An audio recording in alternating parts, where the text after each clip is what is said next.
Where's the fun in waiting? Play Sit and Go tournaments 24/7 only on Ace 2-3. This game involves an element of financial risk and may be addictive. Please play responsibly and at your own risk.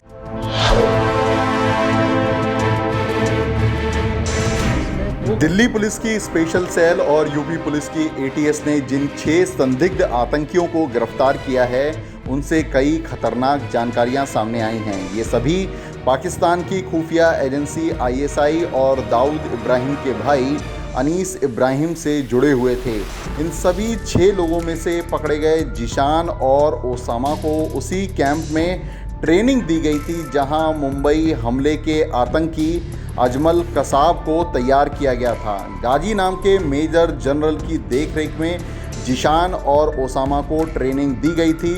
दोनों को लेकर सादे कपड़ों में army का अफसर camp में गया था। वहीं इस जांच में एक और खुलासा हुआ है कि ओसामा का पिता और चाचा आईएसआई का पिट्ठू था, जो गाजी के इशारे पर नेटवर्क तैयार कर रहा था। फिलहाल इन सभी 6 संदिग्ध आतंकियों को 14 दिन की पुलिस रिमांड में भेज दिया गया है।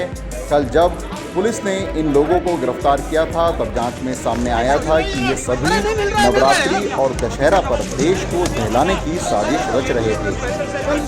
खास बात इसमें यह है कि इन 6 में 2 आदमी ऐसे भी हैं जो कि पाकिस्तान में जाकर अभी इसी साल ट्रेनिंग कर वापस आए हैं। केंद्रीय एजेंसी से हमें एक इनपुट मिला था कि भारत के कुछ प्रमुख शहरों में कुछ आतंकी घटनाएं करने की एक साजिश हो रही है, जो कि बॉर्डर के उस पार से है।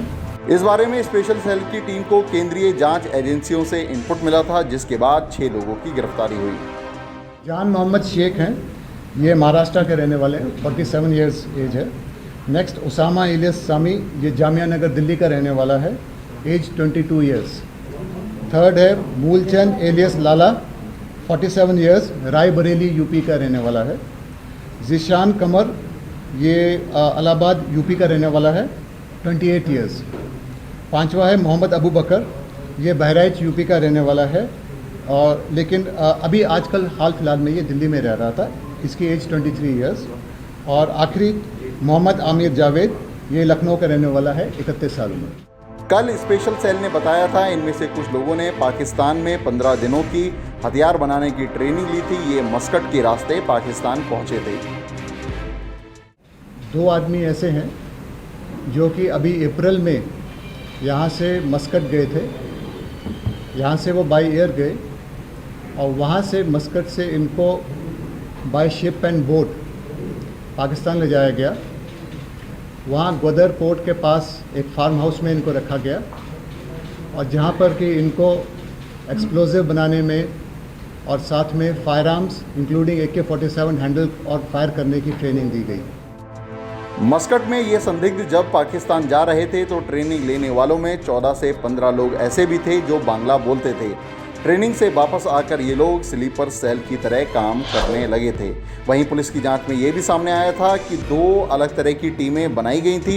एक टीम का काम था हथियारों को बॉर्डर पार करवाकर भारत में भिजवाना, वहीं दूसरी टीम का काम था हवाला के माध्यम से फंडिंग जुटाना, जो कि अंडरवर्ल्ड के हवाले की गई थी, जिसे कि वहाँ पे दाऊद इब्राहिम के भाई अनीस इब्राहिम कोऑर्डिनेट कर रहा था।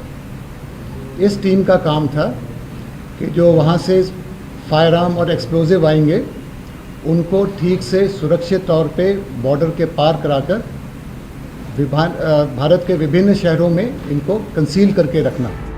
कुल मिलाकर ये लोग भारत के कई शहरों में त्योहारी सीजन में आईडी ब्लास्ट करना चाहते थे। ये सभी लोग यूपी, महाराष्ट्र और दिल्ली में विस्फोट करना चाहते थे। इनके पास से बड़ी मात्रा में स्पेशल सेल को हथियार और विस्फोटक भी मिले हैं। स्पेशल सेल इन सभी संदिग्ध आतंकियों से पूछताछ कर रही है।